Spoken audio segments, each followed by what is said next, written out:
Reports நேயர்களுக்கு வணக்கம். இன்று நம்மோடு இணைந்திருக்கும் சிறப்பு விருந்தினர் பாஜகவின் மருத்துவ பிரிவு மாநில செயலாளர் மற்றும் life and hospital chairman doctor திரு ராஜ்குமார் அவர்கள். வணக்கம் டாக்டர். வணக்கம் மஞ்சு. ரிப்போர்ட்ஸ் நேயர்களுக்கும் வணக்கம். தூத்துக்குடி விளாத்திக்குளம்ல ஒரு பெண்ணுக்கு எதிராக நடந்த ஒரு விஷயம் தொடர்ந்து நடந்துட்டு தான் வருது. நம்மளும் பேசிட்டு தான் இருக்கோம். இந்த விஷயம் பேசும்போதே வேறையும் 2-3 விஷயங்கள் நடந்திருக்கு அப்படின்னு பார்க்கலாம்.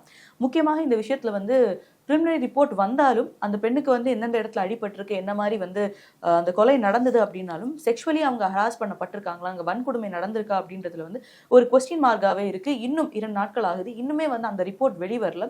ஸோ எம்பி கனிமொழி அவர்களும் தான் சொல்லியிருக்காங்க, அதில் குறிப்பிட்டு இந்த விஷயம்லாம் சொல்லலை இல்லை. ஸோ எதுன்னு வெளிவரட்டும், அதற்கான நடவடிக்கை எடுப்போம் அப்படின்றத சொல்லியிருக்காங்க. ஒரு பெண் காவலரே அந்த விஷயத்த எடுக்க மாட்டாங்க, கேஸ் எடுக்காம விடுறாங்க அப்படின்றத பார்க்குறோம். ஸோ எப்படி டாக்டர் தொடர்ந்து நடக்கிற விஷயத்தை பார்க்குறீங்க? அதாவது அரசியல் வாழ்வியலில் புகுந்து வரக்கூடாதும்பாங்க. கனிமொழி அக்காவுக்கு இது ஒரு வன்கொடுமை, பாலின வன்கொடுமைன்னு சொல்கிறதுக்கு மனசு வரல. ஆனால் ஒரு ப்ரிலிமினரி ரிப்போர்ட்டில் கூட 17 வயசு கன்னி பெண்ணுக்கு இது மாதிரி பலாத்காரம் நடந்திருக்கா இல்லையான்னு ஒரு வருஷம் மருத்துவம் படித்த ஆள் கூட சொல்ல முடியும். நிச்சயமாக அதில் இருக்கும். ஆனால் அது ஃபைனல் என்கொயரி வரைக்கும் வெயிட் பண்ணலான்னு தற்காலிகமாக தள்ளி வச்சுருக்காங்க. நம்பர் 1.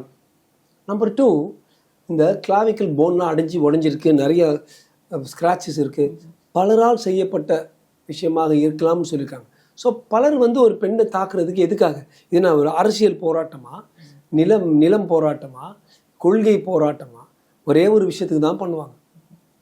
3வது, இந்த பெண்ணுடைய நகத்தில் பார்த்தீங்கன்னா டெஃபினட்டாக ஸ்க்ராட்ச் பண்ணி சண்டை போட்டிருக்கு. நகத்தில் இந்த எதிரிகளோட, இந்த குற்றவாளிகளுடைய டிஎன்ஏ மரபணு சாம்பிள்ஸ் இருக்கும். நிச்சயமாக மாட்டுவாங்க. இப்போ 20 பேர் லைனப் பண்ணி 5 பேர் மேலே கொஞ்சம் அதிகமான சந்தேகம் இருக்குன்னு சொல்லுவாங்க. இதில் டெஃபினட்டாக கண்டுபிடிக்க முடியும். என்ன எனக்கு வலி கொடுக்குதுன்னா, போய் ரிப்போர்ட் பண்ணுறாங்க. அப்போ காவல் நிலையத்துலேருந்து நாளைக்கு வா. நான் என்ன சொல்கிறேன், அந்த காவல் நிலையத்தில் இருக்கிற போலீஸ்காரனை கேட்குறான், அவன் பொண்ணு இது மாதிரி காண போச்சுன்னா அவனோட பொண்ணு, இல்லை அவனோட ஏசியோட பொண்ணு, இன்ஸ்பெக்டரோட பொண்ணு, மந்திரியோட பொண்ணு, எம்எல்ஏவோட பொண்ணு காண போயிருந்தா நாளைக்கு பார்த்துக்கலாம்னு சொல்லுவாங்களா? இன்னும் சினிமாலேருந்து எடுத்து போடுற டயலாக் மாதிரி சொல்கிறாங்க, நாளைக்கு பார்த்துக்கலான்னு. அதுவும் ஊரை இங்கும் இது மாதிரி நீங்கள் சொன்ன மாதிரி தொடர்பாக நடந்துகிட்ருக்கு, தொடர்ச்சியாக நடந்துகிட்ருக்கு, தொடர்ச்சியாக ஹியர் தேர் எவ்ரிவேர். அப்போ நம்ம அலர்ட்டாக இருக்கணும்.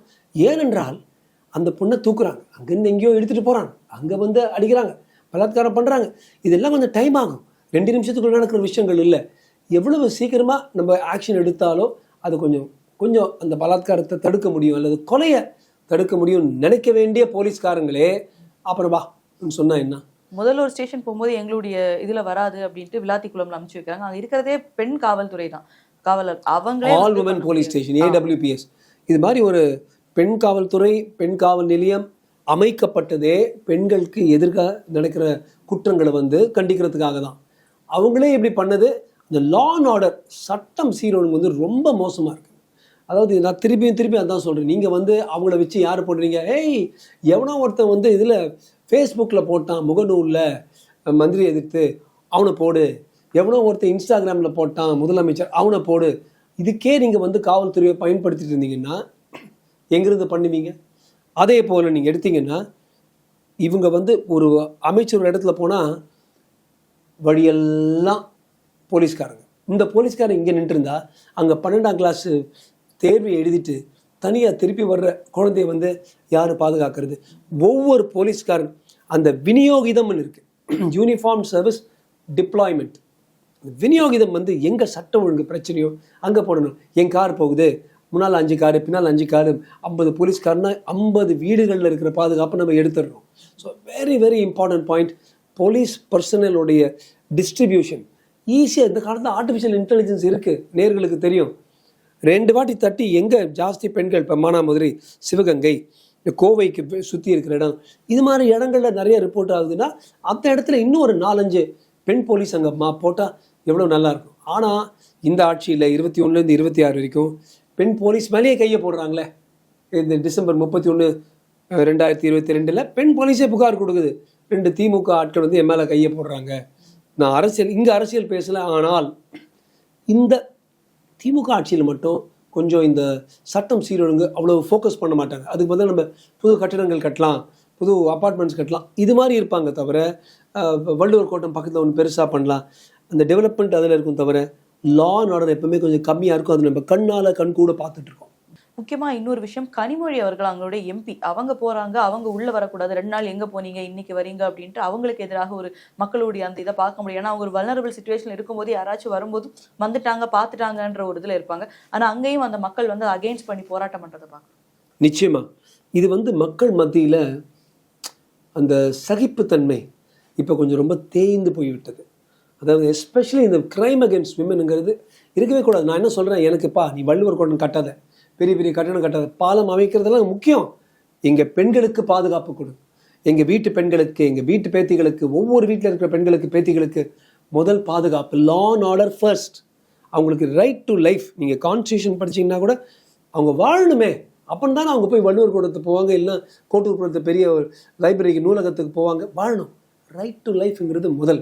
அந்த ரைட் டு லைஃப் வாழ்விற்கு ஒரு உரிமையே அது எடுக்கிற அளவுக்கு சட்ட சீரொழுங்கு இல்லைன்னா அது வந்து பெரிய பிரச்சனை. இது வந்து நீங்கள் சொல்கிற போல் கிருஷ்ணகிரியில் கூட அந்த 2 வயசு குழந்தையோட பாலின கொடுமை வரும்போது அங்கே இருக்கிற ஆட்கள் வந்து அந்த எம்எல்ஏ எம்பி அந்த ஏரியாவில் வந்து வரும்போது கலாட்டா பண்ணாங்க. ஏனென்றால் என்னடா பண்ணுறீங்க எம்பி எம்எல்ஏலாம், எங்கள் பெண்கள் இது மாதிரி இறந்துருக்காங்க, அது 2 வயசு குழந்தை. அது ஸோ ஓவரால் மக்கள் மத்தியில் ஒரு அதிருப்தி வளர்ந்துக்கிட்டே இருக்கு.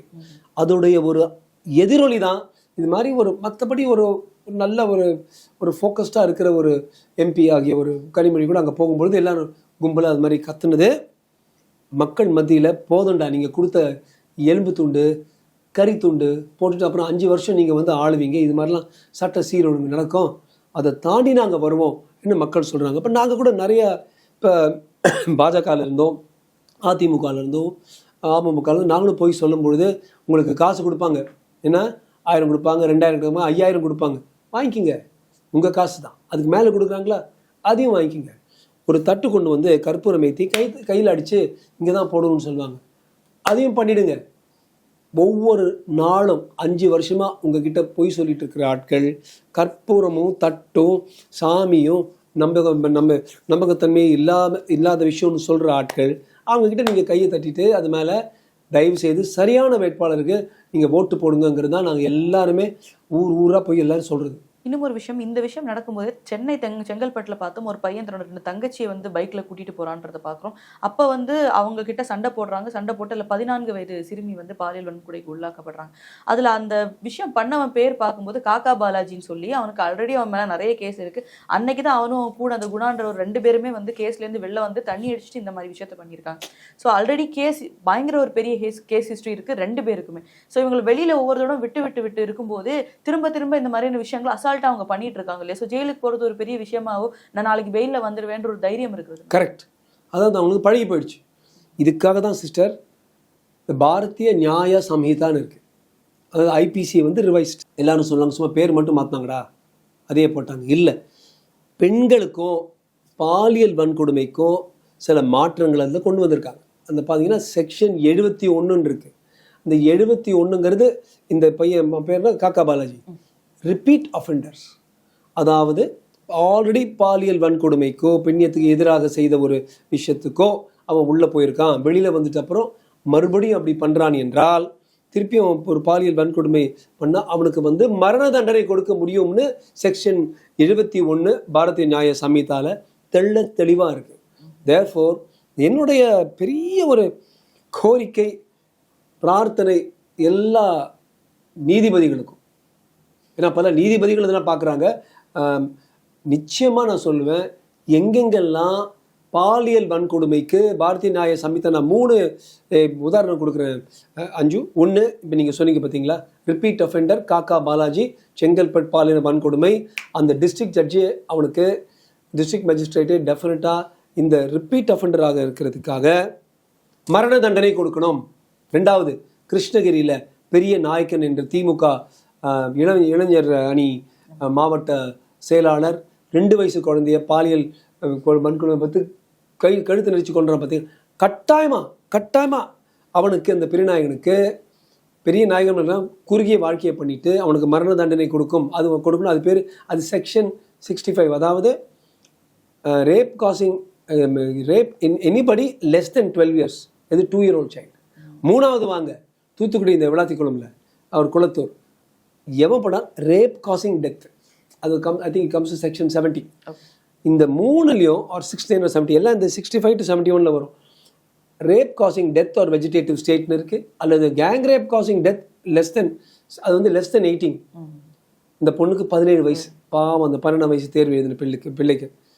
Gang rape in a person less than 18னா ஆட்டோமேட்டிக்காக செக்ஷன் 70 அவங்களுக்கு மரண தண்டனை. இந்த 3 கேஸுக்கு உதாரணமாக எடுத்து சம்பந்தப்பட்ட மாவட்ட மேஜிஸ்ட்ரேட் ஆட்சியாளர், நீ டெஃபினட்டாக இவங்க 3 பேருக்கு மரண தண்டனை மட்டும் கொடுக்கட்டும் அஞ்சு. நான் நிஜமாவே வந்து வலியோட சொல்கிறேன், 3 பேருக்கு தொடர்ச்சியாக மரண தண்டனை கொடுத்தா நம்ம இது மாதிரி உட்காந்து பேசுகிறதுக்கு இது தேவையே இருக்காது, பயந்துருவானுங்க. இது வந்து அம்பேத்கரோட பிறந்தநாள் அவுத்து விடு, நேருவோட பிறந்தநாள் அவுத்து விடு, காந்தியோட பிறந்தநாள் அவுத்து விடு அப்படி சொல்கிறதுக்கு பதிலாக இவங்களுக்கெல்லாம் நோ கம்யூட்டேஷன் ஹோல்டட் அண்ட் மரண தண்டனை கொடுத்தால் 3 பேருக்கு சமூகம் கம்ப்ளீட்டாக ஒரு பெரிய புதிய ஒரு புத்துணர்ச்சியோடு வாழுங்கிறது என்னுடைய தாழ்ந்த விண்ணப்பம்.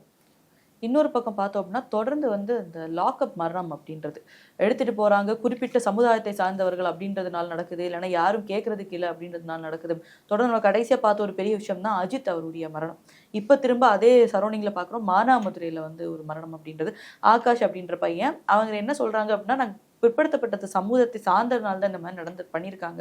அந்த பையனே வந்து வாக்குமூலம் கொடுக்குறான், என்னை எந்த அளவுக்கு வந்து என்னை கொடுமைப்படுத்தினாங்க, நீ போலீஸ் இங்கேருந்து நீ ஹாஸ்பிட்டலுக்கு போகும்போது இந்த மாதிரி சொல்லக்கூடாது, பிரிட்ஜில் இருந்து கீழே விழுந்தேன்னு சொல்லணும் அப்படின்றாங்க. இப்போ அந்த பையன் இறந்தே போயிட்டான் அப்படின்றத பார்க்கணும். ஸோ தொடர்ந்து அவங்களும் இதை பண்ணிட்டு இருக்காங்க. ஒரு பக்கம் எப்படி பெண்களுக்கு எதிரான விஷயம் நடக்குதோ அதே மாதிரி இந்த லாக்அப் மரணம் அப்படின்றதும் தொடர்ந்து நடந்துட்டு தானே இருக்கு. 26 லாக்அப் மரணங்கள் நடந்திருக்கு சமீப 2-3 வருடங்கள். 26ங்கிறது it's a big number, one of the highest numbers. அதாவது எப்படி நம்ம போலீஸ் பண்ணணும், காவல்துறை எப்படி பண்ணணும்னா, இன்னசென்ட் அன்டில் ப்ரூவன் கில்ட்டி. ஒருத்தனுக்கு வந்து அந்த டெஃபினட் ப்ரூஃப் வரைக்கும் அவனை வந்து மிரட்டலாம், ஊமக்காயம் போடலாம், ஆனால் இது மாதிரி போட்டு தள்ளிடக்கூடாது. ஒன்ஸ் கில்ட்டி, குற்றவாளி, கேங் ரேப் பண்ணிட்டான், உடனே தூக்கில் போட்டு காலி பண்ணிடணும். அமெரிக்காவில் பார்த்தீங்கன்னா அவங்களுக்கு விஷயம் என்னெல்லாம் பீட்சாவும் கீட்சாவும் எல்லாம் கொடுத்துட்டு கரெக்டாக அவன் குற்றவாளி ப்ரூவ் பண்ணிட்டப்ப எலக்ட்ரிக் சேரில் போட்டு காலி பண்ணுறாங்க, இல்லை இன்ஜெக்ஷன் கொடுத்துட்டு காலி பண்ணிடுவாங்க. அது ஒருத்தன் வந்து நிரபராதி அன்டில் ப்ரூவ்ட் ஆஸ் அ குற்றவாளி. அதுதான் அந்த குற்றவாளின்னு நிரூபிக்கப்படுறது வரைக்கும் அவன் நிரபராதி. இப்போ நீங்கள் பார்த்தீங்கன்னா அஜித்குமாருக்கும் இந்த ஆகாஷுக்கும் நிறைய சிமிலாரிட்டிஸ் இருக்குது, ஆனால் பல வித்தியாசங்கள் இருக்குது. அஜித்குமார் வந்து ஒரு பாவம், ஒரு செக்யூரிட்டி கார்டு. அந்த யாரோ கோயிலுக்கு வராங்க, ஒரு விவிஐபி, அவங்க சாவியை கொடுத்து இங்கே பார்க் பண்ணு சொல்கிறாங்க, 10 சவரன் காலியாக இருக்குது. அடி நான் கேட்டு அடித்து வீட்டுக்கு போய் திருப்பி போய் இழுத்து அடித்து அந்த சினிமாவில் வர மாதிரி போடுறாங்க. இந்த பையன் கொஞ்சம் டிஃப்ரெண்ட்டு. இவன் கூட ஆல்ரெடி 2 பேர், இவனும் இன்னொரு ஃப்ரெண்டும் அறுவாடு வெட்டி அதனால அவங்க மாட்டினவங்க. So already he is technically committed compared to Ajithkumar complete நிரபராதி, ரொம்ப அநியாயத்துக்கு. அது மட்டும் இல்லை, இவன் வந்து கொஞ்சம் லாவும் தெரிஞ்சு அவன் சொல்கிறான், நான் இந்த சாதியில் இருக்கேன் அதனால தான் அப்படி பண்ணுறாங்க. இங்கே ஒரு பாயிண்ட் நான் சொல்கிறேன், நான் அதை எடுத்து படித்தேன். பொதுவாகவே ஒரு குறிப்பிட்ட நமது தலித் சகோதரர்கள், அந்த சமூகத்தில் இருக்கிறவங்களுக்கு, சமுதாயத்தில் இருக்கிறவங்களுக்கு காவல்துறை இன்னும் கொஞ்சம் இந்த வன்கொடுமை பண்ணுறது, வன்முறை பண்ணுறது கொஞ்சம் அதிகமாக இருக்குங்கிறது எல்லாருக்கும் தெரியும். இந்த இருளர்களை போட்டு அடித்தது, ஜஸ்டிஸ் சந்துரு, ஜெய் பீம் படம். பொதுவாக யார் கேட்பார் யார் இல்லை. இவங்க வந்து ஒரு எம்எல்ஏ கிட்ட சொல்ல மாட்டாங்க, ஒரு எம்பி கிட்ட சொல்ல மாட்டாங்க, மந்திரி கிட்ட சொல்ல மாட்டாங்க. கேட்பார் யாரில் கொஞ்சம் அதிகமாக அடிக்கிறாங்க. அது டெஃபினட்டாக கொஞ்சம் டயல் டவுன் பண்ணணுங்கிறது என்னுடைய ஒரு ஆதங்கம் இருக்குது, ஒன்று. ஆனால் 2வது, இந்த பையன் வந்து அவருடைய பிஹேவியர் கூட பார்த்தீங்கன்னா கொஞ்சம் குற்றவாளித்தனமாக இருக்குது. எல்லார்ட்டையும் சொல்லுங்கள் என்ன அடித்தாங்க இந்த சாதியில் இருக்குது, அதனால் அவனை போட்டு கொல்லணும்னு நான் சொல்லலை, கண்டிப்பாக அநியாயத்துக்கு. ஆனால் கால் அடித்தது வந்து இரும்பு சாக்கு போட்டு இரும்பால் அடித்ததுனால ஃப்ராக்சர் ஆகிருக்கு. அஞ்சு ஃப்ராக்சர் இல்லாமல் அடிச்சிருக்கலாம். என்னடா இவரே அடின்னு சொல்கிறாருன்னா, குற்றவாளி சிஸ்டம் அடித்து தான் பண்ணணும். ஆனால் அதாவது எலும்பு உடையாமல் அடிக்கலாம், ஊமக்காயம்பாங்க. அது வந்து தெரியவும் தெரியாது, காட்டவும் முடியாது. அடித்து காலை எலும்பு உடைக்கும் பொழுது என்ன ஆகுது, ஒரு சிலருக்கு ஃபேட் எம்போலிசம்னு ஒன்று இருக்குது. அந்த எலும்பு ஜவ்வு இருக்குல்ல, அது வந்து ரத்தத்துக்குள்ளே ஏறி அது வந்து ஹார்ட்டுக்கு போய் பிளாக் ஆகி ஒரு சடன் ஹார்ட் அட்டாக் போல் இருக்கும். Very unfortunate. ஃப்ராக்சர்ஸில் பார்த்தீங்கன்னா 1000 ஃப்ராக்சரில் 5000 ஃப்ராக்சரில் ஒருத்தருக்கு அப்படி வரலாம். அது பாவம் இந்த பையனுக்கு வந்திருக்கு. அது வந்து அவனுடைய தலைவிதி. பட் இதுவே உடைக்காமல் அதே அளவுக்கு அடித்து ஏன்னா வந்து ஆப்வியஸாக அவனை வந்து டீட்டெயில்ஸ் எடுக்கிறதுக்கு பண்ணாங்க. ஏன்னா ஒரு பக்கம் நாம தான் சொல்கிறோம் காவல்துறையை எங்கடா பிடிக்கிறீங்க எங்கடா பண்ணுறீங்கன்னு. பாவம் காவல்துறை என்ன பண்ணுவாங்க? அடிக்கிறது மட்டும் கொஞ்சம் பார்த்து எனக்கு கேட்டிங்கன்னா இது வந்து பொதுவெளியில் சொல்லணுமா இல்லையான்னு தெரியல. அவங்களுக்கு கொஞ்சம் கோச்சிங் எடுக்கணும். இது மாதிரி அடிங்க, இவ்வளோ அடிங்க, இவ்வளோ ஃபோர்ஸ் யூஸ் பண்ணுங்க, எலும்புக்குள்ளே போக வேணாம், உடைக்க வேணாம்.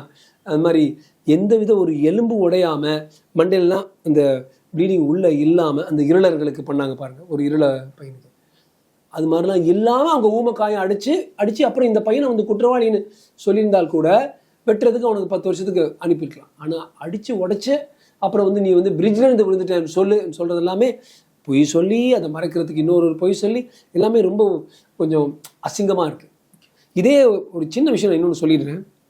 காவல்துறை டாக்டர் கண்ணன்னு இப்போ வந்து கோயம்புத்தூர் கமிஷனர் இருக்கார். அவன் எல்லாம் பேசியிருந்தோம் 3-4 மாதத்துக்கு முன்னால் கோயம்புத்தூர் ஏர்போர்ட் கிட்ட ஒரு பாலின வன்கொடுமை சிவகங்கையிலேருந்து வந்து அங்கே பண்ணாங்க, 3 பேர் பிடிச்சாங்க. நீங்கள் பார்த்தீங்கன்னா அந்த கமிஷனர் டாக்டர் கண்ணன், அதாவது நம்ம காவல்துறையை வந்து போட்டு அடிச்சுக்கிட்டு மட்டும் இருக்கக்கூடாது, சில விஷயங்கள் நல்லா பண்ணுறாங்க. 125 நாட்களுக்குள்ளார அந்த வன்கொடுமை நடந்த நாள்லேருந்து 125 நாளுக்குள்ள வலையை போட்டாச்சு, ஆடுங்களையும் பிடிச்சிட்டாரு அவர் கண்ணன். அது மட்டும் இல்லை, அவங்கள வந்து கோர்ட் கேஸும் புஷ் பண்ணி டக்கு சாட்சிகளை கொண்டு வந்து 125 நாளில் லைஃப் இம்ப்ரிசன்மெண்ட் கரெக்டாக அந்த 3 பேருக்கும் கொடுத்தாச்சு, விச் இஸ் வெரி குட். எப்படி நம்ம போலீஸை ஒரு பக்கம் திட்டுறோமோ ஒரு பக்கம் இது மாதிரி நல்ல விஷயம் பண்ணும்போது கைதட்டி அவங்கள வந்து பாராட்டணுங்கிறது என்னுடைய நமது பொறுப்பு, குடிமகளோட பொறுப்பு. தமிழகத்துடைய அதிகாரி வந்து பேசும்போது சொல்றாரு, இந்த பெண்களுக்கு எதிராக இந்த விஷயங்கள் நடக்கும்போது ரெண்டுமே வந்து 400+ தான் இருக்குது 2 வருடத்துக்கும். ஆனால் அவங்க என்ன சொல்றாங்க, அந்த வருஷத்தோட இந்த வருஷம் குறைஞ்சி தான் இருக்கு, நாங்கள் நல்லா கண்ட்ரோல் பண்ணிட்டு தான் இருக்கோம், நாங்கள் எல்லாத்துலேயும் சரியாக தான் பார்த்துட்டு இருக்கோம், லா அண்ட் சரியாக தான் இருக்கு அப்படின்னு சொல்றாங்க. ஒரு சின்ன ஒரு கவுண்டர் டிஃப்ரென்ஸ் தான் இருக்கு, ஆனால் ஒரு பெரிய மாற்றம் வந்து தெரிஞ்சிருக்கிற மாதிரி. ரெண்டுமே வந்து 400+ அப்படின்றது ஒரு பெரிய விஷயம் பெண்களுக்கு எதிராக நடக்கிற இந்த இது. ஆனால் போன வருஷத்தை விட இந்த வருஷம் கம்மியாக இருக்கு அப்படின்ட்டு கிளைம் பண்ணி இது வந்து ஒரு முன்னேற்றம் தான் அப்படின்னு இந்த விஷயத்த சொல்றது சரியா இருக்கு? ரபிஷ், இது நாட் ஈவன் அக்செப்டபிள். எங்கள் வீட்டில் ஒருத்தர் தான் இருக்கிறாங்க ட்ரக் அடிக்ட்டு, ஒரே ஒரு எய்ட்ஸ் பேஷண்ட் தான், இதெல்லாம் அக்செப்டே பண்ணக்கூடாது. எப்படி நம்ம 400ங்கிறது அந்த 400ல் ஒருத்தர் வந்து அவங்க பேசுனாங்களே, அவங்க வீட்டிலே அவங்களுக்கு சம்மந்தப்பட்ட ஆளுங்களாம் சரிமா. சம்திங்ஸ் அஞ்சு ஆர் நான் நெகோஷியபிள், சமரசம் செய்ய முடியாத சிலவை இருக்கின்றன. அதில் வந்து பெண்ணியத்திற்கு எதிர்க்காக, பெண்களுக்கு எதிர்க்காக செய்கின்ற குற்றங்கள், அது மட்டும் 400 சொல்கிறாரே, 6000லேருந்து 7000 பாக்ஸோ கேசஸ் பதிவாயிருக்கு. அதில் வந்து 90-95% பெண்களுக்கு எதிர்க்க, 5% சின்ன ஆண்களுக்கு எதிர்க்க கூட பண்ண ஆரம்பிச்சிட்டாங்க இந்த நாய்ங்க. அது இன்னொரு விஷயம். 1300 இருந்துச்சு 2021 பாக்ஸோ, இப்போ 6800 700 கிட்ட போயிட்டு இருக்கு. பின்ன அதை பற்றி இவர் ஏன் கவுண்ட் பண்ணல? 400 எப்படி 7000? இன்னொரு விஷயம் ஒன்று சொல்லுவா அவர்கிட்ட, இந்த பலாத்காரத்தில் வந்து இந்த கொலைகளை எல்லாம் வெளியில் வந்துடுது. கொலை இல்லாமல் பெண்களுக்கு எதிர்க்க பண்ணுறது, தொடர்றது, பிஞ்ச் பண்ணுறது. ஆஸ் ஒரு மருத்துவங்கிற முறையில் ஒரு பெண்ணோட மூளை கம்ப்ளீட்டாக காலி ஆகிறதுக்கு ஒரு முறை தகாத முறையில் ஒருத்தர் தொட்டுட்டு போனால் அவர் வாழ்நாள் பூரா வேறு மாதிரி இருப்பான். யார் நான் 12 வயசு இருக்கும்போது ஒருத்தர் தொட்டுட்டாரு அப்படி இருக்கேன்னு. அதெல்லாம் அவங்கெல்லாம் வந்து ரிப்போர்ட் பண்ண மாட்டாங்க. 8 மடங்கா, அதாவது 1 ரிப்போர்ட் ஆனால் 8 ரிப்போர்ட் ஆகாது. 7000 பாக்ஸோ கேசஸ் ரிப்போர்ட் ஆயிருக்குன்னா 56000 பெண் குழந்தைங்களுக்கு வந்து தமிழ்நாட்டில் நடந்துட்டு இருக்கு. இந்த ஆள் 400ன்னு சொல்கிறாரு அந்த தமிழகத்துடைய இவர், இந்த ரிப்போர்ட்டர் ஒரு ஸ்போக்ஸ் பர்சன். அது மட்டும் இல்லை, அந்த 400 கேசஸில் ஒரு கேஸ் கூட எப்போ நடக்காமல் இருக்குதோ அது வந்து நான் வந்து பதிலாக நாங்கள் இவ்வளவு எக்ஸ்ட்ரா நாங்கள் பொருளாதாரத்தில் வளரல, பரவாயில்ல, இன்னொரு 1000 பேருக்கு ஒவ்வொரு மாநகரத்துலேயும் பெரிய நகரங்கள்லையும் பைக்கு கிடச்சிருச்சு, பரவாயில்ல, அவங்க சைக்கிள்லேயே போயிட்டு இருக்கட்டும், ஆனால் வீட்டில் இருக்கிற பொண்ணு வந்து பாதுகாப்பாக இருக்கணும். நான் நெகோஷியபிள், சமரசம் செய்ய முடியாத சில முக்கியமான புள்ளிகள் இருக்குது. அந்த ஒரு புள்ளி வந்து பெண்களுக்கு எதிர்க்க இருக்கிற வன்கொடுமை போதும். நான் திருப்பி சொல்கிறேன் ஒவ்வொரு சேனல்லையும், திமுக இப்போ அவங்க இன்சார்ஜ் இருக்காங்கன்னு தான் அவங்களுக்கு அடிக்கிறேன். அது அதிமுக இருந்தாலும் இப்படி தான் திட்டுவேன், பாஜக இருந்தாலும் திட்டுவேன், யார் இருந்தாலும் திட்டுவேன். திட்டணும். பெண்களுக்கு, எங்களுக்கு வந்து பெண்கள் முக்கியம், குடும்பம் முக்கியம். இதெல்லாம் இவங்களை வந்து பாதுகாக்கிறதுக்கு தான் அவங்களுக்கு உண்பதற்கு உணவு, உடுப்பதற்கு ஆடை, வாழ்வதற்கு ஒரு வீடுன்னு இருக்கு. இங்கே இருக்கிற இந்த குடும்பத்தில் இருக்கிற பெண்களுக்கே ஒன்று கொடுக்கலன்னா என்ன பண்ணுவீங்க? ஒன் லாஸ்ட் பாயிண்ட், ஸ்வச்சி பாரத் என்ன பண்ணிட்டாரு? ஏண்டா, இந்த பாவம் இந்த 12ஆம் கிளாஸ் பொண்ணு வெளியில் கழிவறைக்கு தான் போயிருக்கு. அது சுற்றி இந்த கருவேல காட்டுக்குள்ளே போய் தனியாக போகிறதுக்கு போய் தான் மாட்டிச்சு. நீங்கள் பார்த்தீங்கன்னா எந்தெந்த மாநிலத்தில் இந்த 12 கோடி கழிவறை கட்டினார்ல, அந்த மாநிலங்களில் பார்த்தீங்கன்னா எங்கெங்கெல்லாம் கட்டினாங்களோ பல இடங்களில், பீகார், ஜார்க்கண்ட், ஒரிசா, நார்தன் ஒரிசா போய் நான் ஸ்டாட்டிஸ்டிக்ஸ் பார்த்துருக்கேன், புள்ளி விவரங்கள். அங்கே ரேப் நடக்கும், பெண்கள் தள்ளி போய் தனியாக கருவேல காட்டுக்கு போகணும். அது மாதிரி போகும்போது அங்கே ஆண்கள் தூக்கிட்டு போயிடுவாங்க, ரேப் பண்ணுவாங்க, அனுப்புவாங்க, யார்கிட்டையும் சொல்லாமல் திரும்பி வீட்டுக்கு வந்துடும். அப்படி இருந்த பெண்களுக்கு ஒரு அவங்க மானத்தையும் ரோஷத்தையும் காப்பாற்றுறதுக்கு ஒரு கழிவறை ஒருத்தர் கட்டுறாரு. அதனால தான் இப்பவுமே சொன்னேன், ஸ்வச் பாரத்னு 12 கோடி கழிவறை கட்டினது பிரதமருடைய பல நலத்திட்டங்களில் முக்கியமான ஒரு நலத்திட்டம். இந்த இடத்துல, இந்த விளாத்திக்குளத்தில் அங்கே வந்திருந்தா, நம்ம ஸ்டிக்கர் போடுறீங்களே மாநில அரசு எல்லாத்துக்கும், இங்கே இன்னொரு 4 ஸ்டிக்கர் போட்டு 4 கழிவறை இருந்திருந்தா இந்த பெண் இன்னைக்கு போய் அடுத்த புவியியலுக்கோ விஞ்ஞானத்துக்கோ தமிழுக்கோ படிச்சுக்கிட்டு அந்த போய் அந்த எக்ஸாம் தேர்வு எழுதியிருக்க வேண்டிய பொண்ணு இன்னைக்கு சடலமாக போஸ்ட்மார்ட்டம்ல கிடைக்கும். எங்களோட இணைந்து பல்வேறு கருத்துக்களை பயந்தமைக்கு ரொம்ப நன்றி. நன்றி அஞ்சு, நன்றி, வணக்கம்.